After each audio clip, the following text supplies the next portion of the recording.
Coming up on the November 21st edition of Sports Extra, the field hockey team felt the agony of defeat for a second straight year. We recap the heartbreak in Norfolk. Carolina soccer is elite. See how the men and women's team kept their championship hopes alive. And the Citadel came to Chapel Hill undefeated, but they ain't played nobody, Paul! Well, at least nobody quite like the Tar Heels. All that and so much more. Sports Extra starts right now. From the University of North Carolina School of Media and Journalism, covering the full range of Tar Heel athletics. This is Sports Extra. What an exciting weekend of Carolina athletics, but unfortunately culminating in more championship despair. Welcome to Sports Extra. I'm Caleb Waters. And I'm Rivers Upchurch. We had football, men's basketball, and 4 NCAA tournament games. But tonight's top story comes from the Field Hockey National Championship in Norfolk, Virginia. The Tar Heels played in their 4th straight Final Four, looking to capture its crown jewel for the first time in 7 years. First team in their way, the Yukon Huskies. It was 0-0 at halftime, but just 48 seconds into the second half, Barbara Hoogan puts the Huskies on the board. But it wasn't long before the Heels answered. Sam Knight saved Carolina from elimination on this beautiful slide to one-touch it past Yukon's keeper. Overtime, anyone? With 4 minutes left, Malene Everett gets past her defender and gives it to Lauren Moyer to finish it off. And Carolina moves on to the title game, defeating Yukon 2-1. Sunday's championship game saw the Tar Heels take on the Delaware Blue Hens in an instant classic, and on a chilly Sunday afternoon, Carolina had its chance at redemption and glory. UNC fell behind early after Delaware scored just 10 minutes in and went into halftime down 2-0 to the Hens. Second half offered a glimpse of the quick strike offense the Tar Heels have enjoyed all season, as Lauren Moyer scored 3 minutes after the break, and Malene Everett equalized for Carolina with just 7 minutes left. But the Blue Hens answered the call with the game winner just moments later, and Delaware takes home the trophy. I can't say that it doesn't. It hurts bad because I love the University of North Carolina, and I am absolutely driven to try and bring distinction to the university. That's, first is a lot different than second. I hate to say it. It shouldn't be that big of a difference, but it sure is. Coach has been unbelievable, and our whole team has talked about how that was one of the people we wanted to play for today. She definitely, out of anyone, really deserved this win, and we all wanted it for her. We wanted it for each other. We wanted it for ourselves. Obviously, some strong emotions coming out of players and coaches after the game. It's a feeling that's all too familiar for this group of Tar Heels. Cue the crying Jordan. UNC has had a hard time finishing in the NCAA title game. Looks like the Heels are accustomed to losing 3-2 as well. The loss against Delaware gives the Tar Heels their 5th national title game loss in 7 years. The last championship for the field hockey program was in 2009 against Maryland. So UNC's season ended yesterday with the loss in the championship game, but in just a few days, 5 Tar Heels will get the chance to play in a tournament on the international stage. Paul Beam has more. UNC field hockey is one of the most accomplished athletics programs in the country. This year's team has been no exception, and as a result, 5 Carolina field hockey players have been selected to represent the United States at the 2016 Junior World Cup in Santiago, Chile. It's really exciting. It's awesome to have something to look forward to after the Final Four, since it's immediately after. It's cool that it's a different group of girls, some that will be at the Final Four on different teams, so it's cool to come together and play for another championship right afterwards. These 5 Tar Heels are the newest of what has been a long lineage of former Heels who have gone on to play for the U.S. national team. Head coach Karen Shelton says this is a huge advantage on the recruiting trail. We absolutely use it in recruiting. Not only do we have junior national team members on our team, but our former players have gone on to the Olympic team. So we had 5 Tar Heels on the Rio Olympic team. We consider ourselves a breeding ground, so to speak, for the national team. Shelton herself was a member of the U.S. national team from 1977 through 1984. So she knows how valuable this experience is for her players. It's helpful that Coach Shelton helps us in scheduling and is super understanding of our schedules and tournaments, and she'll come and support us. It's fair to say that the conflicting schedules of the two teams can interfere with the players' practice time with their UNC teammates, but Coach Shelton likes to view it in a different way. I've always considered it a win-win. So if they're off with the junior national team practicing and getting better, when they're away, away, someone else is in their spot, gaining additional experience, and when they come back, we're better all the way around. So in other words, be prepared to see even more current and former Tar Heel field hockey players donning the red, white, and blue. In Chapel Hill, I'm Paul Beam, reporting. Well, at least some good news coming from the field hockey program, and if you want to catch those Tar Heels in action, the U.S. plays its first game of group play on Thursday against Zimbabwe. Now, it was strength versus strength in last night's men's soccer NCAA tournament showdown. Coming into the match, Carolina had allowed the fewest goals of any team in the country, while Florida Gulf Coast had scored more than any other team in the country. FGCU wasted no time getting on the board, finding the net in the 11th minute, but Carolina answers as Zach Wright finds big man Tucker Hume in front of the goal to tie it up. After a PK put the Eagles up 2-1, and with the Tar Heels running out of time, a sweet combination play ends up with Niels Bruning sliding in for the clutch equalizer. To overtime we go, and in the second period, Nico Mello delivers this beautiful ball into the box, and there's Tucker Hume heading the golden goal in. Carolina takes the 3-2 victory and advances to take on Syracuse in the third round. And it was also a weekend full of women's soccer. It started off with a bang as the sixth-ranked Heels rock-chalked the Jayhawks on Friday in the second round of the NCAA tournament. The Heels looked to keep their NCAA championship hopes alive, and freshman Madison Schultz did her part to make that happen. She put away that beauty in the 53rd minute and put the Heels up 1-0.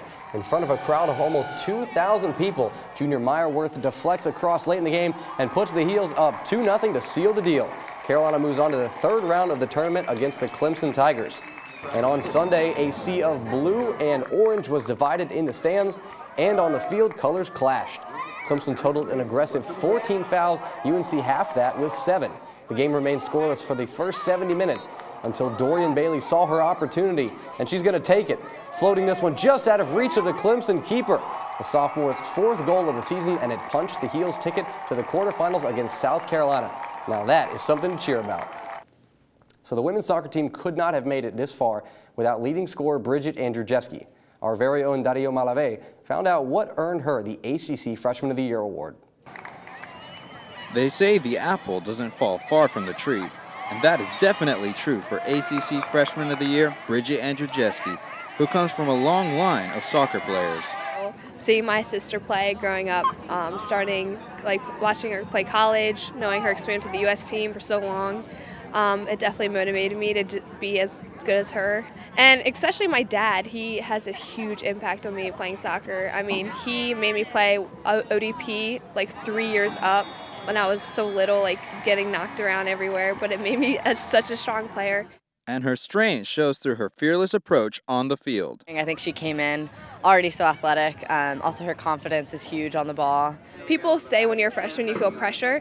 I didn't feel pressure. I was excited. And Andrzejewski's coaches are just as excited about her potential. And if she decides to commit herself to her soccer development, I am not kidding. There's nothing standing in her way. I think she has every tool in that toolbox of hers, and I'm just excited about the fact she's had an incredible freshman year, and I can't wait to see where her game goes in the course of her 4 years here. I'm very excited to accomplish the goal of the 2020 Olympics. So hope me saying this right now and 3 years from now you're like, oh, I remember that. So Andrzejewski is determined to make her immediate and Tar Heel family proud, both now and 4 years from now in Tokyo. In Chapel Hill, I'm Dario Malave reporting. It's been 3 years since the Heels made it to the quarterfinals and 4 since the most recent national championship. And get this would be the only group of seniors not to win a national championship in more than 30 years. But this group is just 3 wins away from a 23rd national title. This was UNC's last game at Fetzer Field, and the Heels will travel to the other Carolina on Friday for an Elite 8 matchup. And when Sports Extra returns, Carolina football is looking forward to feasting on the Wolfpack on Black Friday. But first, they had some Bulldogs from the Citadel barking their way.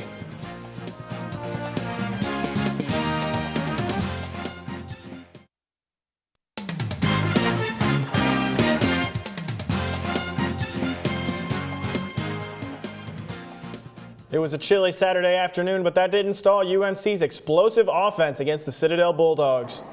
The dance team rolled out the American flag to honor UNC's veterans at Military Appreciation Day. The Heels scored quickly out of the gate, and this bomb from Mitch Trubisky to Ryan Switzer gave Carolina a 2-touchdown lead in the first.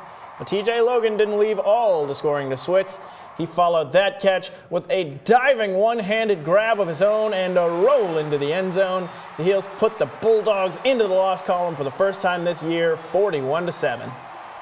So to break down the convincing win against the Citadel, we bring in football analyst Lindsay Sparrow. Lindsay, what was the Tar Heels' mindset going into this game against an FCS opponent? Well, Larry Fedora's motto for this week was going 1-0. There's been a lot of speculation about what the future holds in the Coastal Division for the Heels, and we're going to get to that later, but he said the Heels are taking it week by week. So, and this week, the #1 FCS rush attack team came into Keenan and got shut down by the Heels. The Citadel threw the ball only 8 times in the entire game. On their first drive, the Bulldogs ran their fullback almost every one of their 11 consecutive run plays, and after that, the Heels adjusted accordingly, with the defense able to force 3 and outs, holding the Bulldogs to 8 of 17 on third down conversions. The offense was able to get back on the field and work some magic. On top of the Heels' run defense, they had some key turnovers. The Heels entered the game on Saturday as the only school in any division of the NCAA. That's 644 teams without an interception, but don't worry, the curse is over. Bulldog QB Dominique Allen decided to throw the ball, but it wasn't the best choice because Dominique Green said, "Nope, I'll take that, sir." And hey, if we're turning the tables here, might as well make it a pick six with a 58-yard return into the end zone. That was the Tar Heels' first pick six since 2014 against Notre Dame by Jeff Schottmer. Personally, that was my main focus the whole time in the game, that once they put it in there, I got to attack the ball. And once I attack the ball, just make something happen. So I knew going in this game that if the ball touched my hands, I got to catch it. Larry Fedora said after the game he heard that UNC was the only team in the nation that has returned all of its interceptions for touchdowns. What a jokester. So, Lindsay, pretty successful weekend this weekend for the Carolina football team, but not our rival. NC State is coming to town on Friday. What should we expect from them then? Well, Rivers, in my opinion, this is probably the most important game for the Heels in the entire regular season because if they can beat the Wolfpack, there is still a possibility they can come out on top of the Coastal Division. Let's take a look at these standings. There is a lot of speculation because in order for the Heels to come out on top, Virginia Tech will have to drop its game against Virginia this weekend. But regardless, NC State is fired up to come to Keenan on Friday because it's the Pac's last chance for a bowl qualification. I think the Pac's biggest threat is tailback Matt Days, who broke 1,000 yards rushing in NC State's game against Miami. The first time since 2002. He's the strongest player on State's offense with 7 100-yard performances in 11 games this season. If the Heels can shut him down on Friday, I think that they'll be in pretty good shape, but the stakes are high for both ACC teams, so it's going to be important for the Heels to be focused and execute on both sides of the ball, and you know what? Just hope that Virginia Tech goes down. Well, I think we'll all be fans of UVA football for this weekend alone. I know you will, Rivers. Go Who's. Young Joe Upchurch will be in the stands. Lindsay Sparrow, always bringing it. Thanks, Lindsay. Now, while State is not our rival, there have been some pretty incredible moments in the series history between Carolina and UNC Raleigh. Let's take a look at the top 3 moments since 2000. Starting things off, number 3 in the countdown, the 35 points the 14th-ranked Tar Heels put up on the unranked Wolfpack in Raleigh last year. This run by Elijah Hood made the score 35-7 to end the first quarter, and Carolina went on to win that one 45-34. Number 2, back in 2004, State is on the goal line. T.A. McClendon tries to go over the top, but fumbles. Tar Heels recover and win the game 30-24 in front of a raucous Keenan Stadium crowd. And finally, the moment you've all been waiting for, Gio Bernard's punt return in 2012. We'll let Jones Angel tell you about it. Bernard fields it at the 26, heading to the far side. Gio at the 35. Gio, he's at the 50. No, he's not. Yes, he is. Gio is going to take it for a touchdown. Are you kidding me? Maybe Ryan Switzer can pull a Gio on Friday to tie that NCAA punt return record. And maybe you like to tailgate, maybe you like to paint up for a football game. But if you're looking for something different to try on home football game days, Athletics Director Bubba Cunningham invites you to his Game Day 5K. This is the first year of the run. Organizers hope to get people excited for game day in a healthy way. The run starts at Fleet Feet in Carborough, winds through campus's most popular spots, and usually ends up at Rise Donuts. Anyone is welcome to join the run, and not to worry, they don't run too quickly. From the Dean Dome all the way to Honolulu, the 4th-ranked and undefeated men's basketball team kicked off its time on the island Friday, taking on the University of Hawaii. Isaiah Hicks led the way for Carolina in the first half with rebounds like that one, and Tony Bradley, he's been coming on strong too with impressive offensive plays, scoring his way to a first-ever double-double with 10 points and 13 boards. And the Heels kept that momentum going in the second half for Nate Britt. Corner three, splash, nothing but net. And check this one out again. Tony Bradley kicks it out to Nate Britt. Swap. Sinks another. The Heels win 83-68. And the 4th-ranked Tar Heels are making their 7th appearance in the Maui Invitational and will play Chaminade tonight at 11:30 on ESPN. Carolina is 2-0 against the Silver Swords all time. And if Carolina prevails tonight, the Heels will take on the winner of Oklahoma State and UConn on Tuesday. After a 30-point win against Alabama State last week, the women's basketball team showed no signs of slowing down, taking on Alabama A&M on Thursday. The Lady Heels dictated the pace of the game by turning defense into offense. Carolina's trapping led to 35 turnovers from the Bulldogs. Sophomore guard Stephanie Watts capitalized on A&M's mistakes all the way to a double-double. She singed the net from everywhere on the floor and finished with 28 points. Final score, UNC 80, Alabama A&M 35. And it was a rough start against Bucknell with the Heels just struggling to get shots to fall, but they found their groove as the game went on. Junior Jamie Cherry woke everyone up with this three. Check out the bench in the background, loving it. Everybody's up. Sophomore Stephanie Watts came alive in the second half, Euro-stepping her way to her usual double-double, and Carolina defeats Bucknell 65-50. The volleyball team brought out their brooms. Another match, another sweep for them. Tar Heels were suffering from deja vu against the Virginia Cavaliers on Friday with another 3-0 win. Beth Nordhorn had an impressive 8 kills like this one here. She's only getting better this season, and her teammates are loving it. And no surprise here, freshman Julia Scholes led the team with 10 kills. There's one of them. Tar Heels take their second win of the season, and safe to say that we know who had the longer bus ride home. When we come back, we know the entire world saw the epic Brock Lesnar-Goldberg clash last night at WWE Survivor Series. But more importantly, Rivers, Carolina wrestling is back, baby.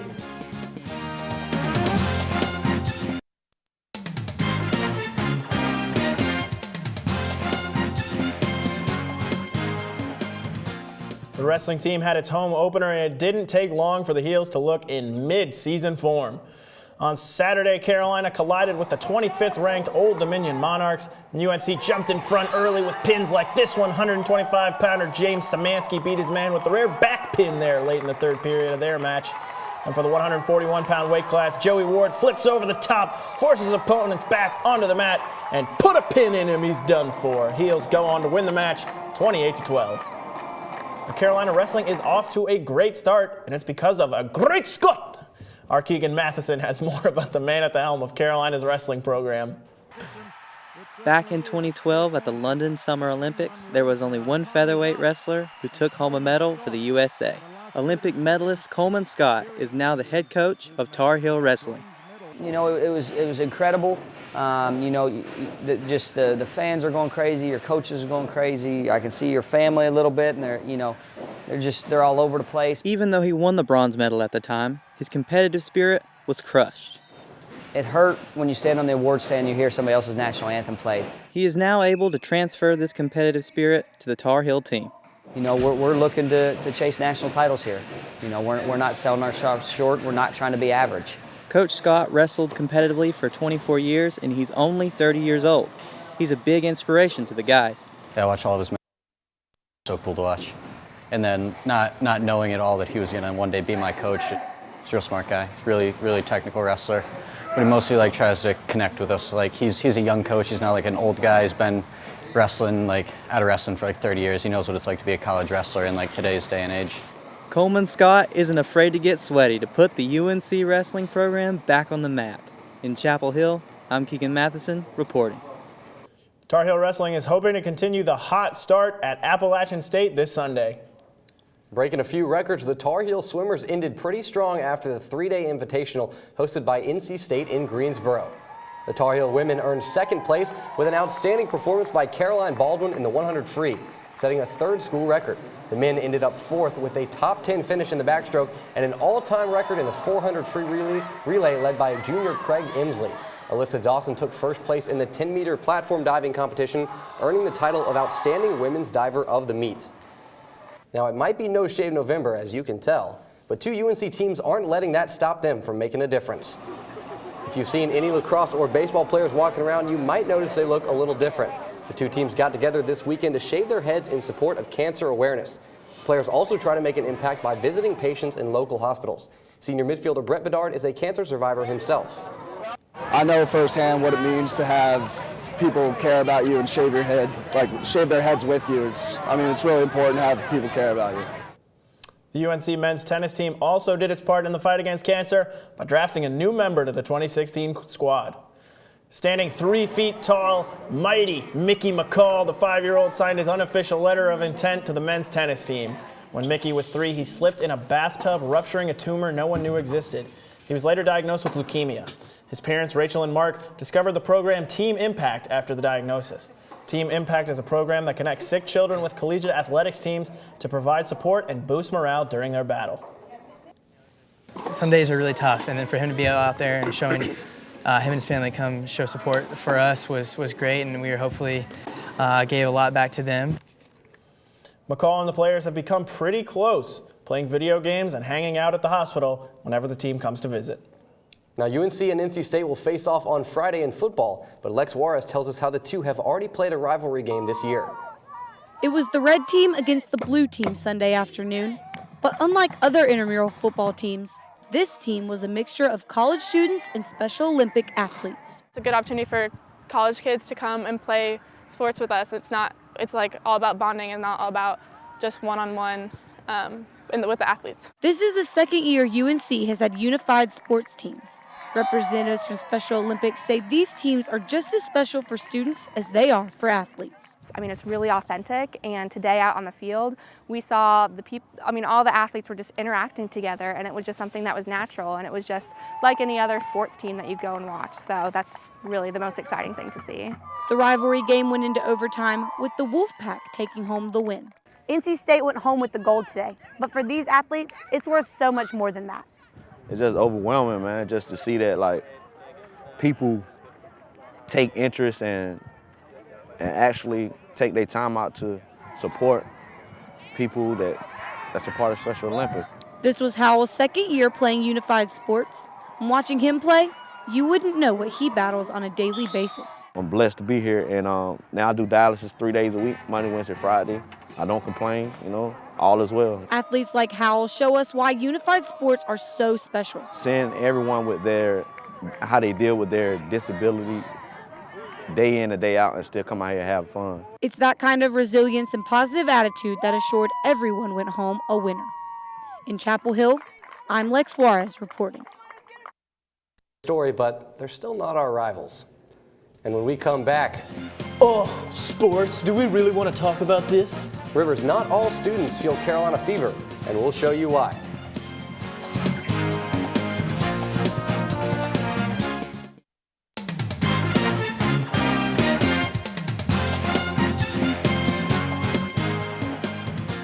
UNC is a school known for its sports, but getting some breaking news here. Some students just aren't that into athletics. Our Laura Brache spoke with two students who you won't find at a game anytime soon.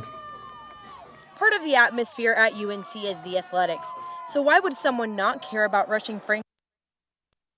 Getting teary-eyed from watching a Dean Smith memorial and embracing your neighbor after any Carolina victory. I really don't have a core value for sports. That's senior Ben Ajan, a photojournalism major at UNC. He believes competition in college sports is damaging to human interaction. It's promoting let's find differences among one another rather than let's find things that we have in common. You probably never wonder what the athletics department does to get people like Ajan to games or even wear a Carolina blue shirt. Alexis Barlow is the mastermind behind marketing UNC Athletics. For students that aren't really into sports, we try just to get out in front of them as much as possible. Barlow has been director of marketing since 2014 and works with a team of specialists in a space they call the bullpen. Anything and everything that you could need is probably in the bullpen. T-shirts, flyers, and any other merch you've ever gotten at a Carolina game was probably designed and created by this team, even cardboard figures. But sometimes there's only so much you can do, especially with students like Cameron Trimpiwar-Hoftig, a senior Spanish literature and global studies major who grew up in a household repping a darker shade of blue. Even though I'm not really a Carolina basketball fan, I definitely grew up liking Duke. I'm named after the basketball stadium. The important thing is I came here for, the programs of study, but, when push comes to shove, never been able to set foot in the Dean Dome or cheer for Tar Heels. Luckily, we still have lots of fans, alumni, and students who stay true to the correct shade of blue and keep the Carolina way going. In Chapel Hill, I'm Laura Brache reporting. See one time for a football game as a wide-eyed young lad. Walking past the library, I saw students in there. I said to my dad, "Dad, why are they in there?" And he explained to me, some people just aren't football fans, and I had to learn that truth at a very young age. It's a hard truth to learn. Bunch of nerds. Should have stuffed them into a locker. I'm joking.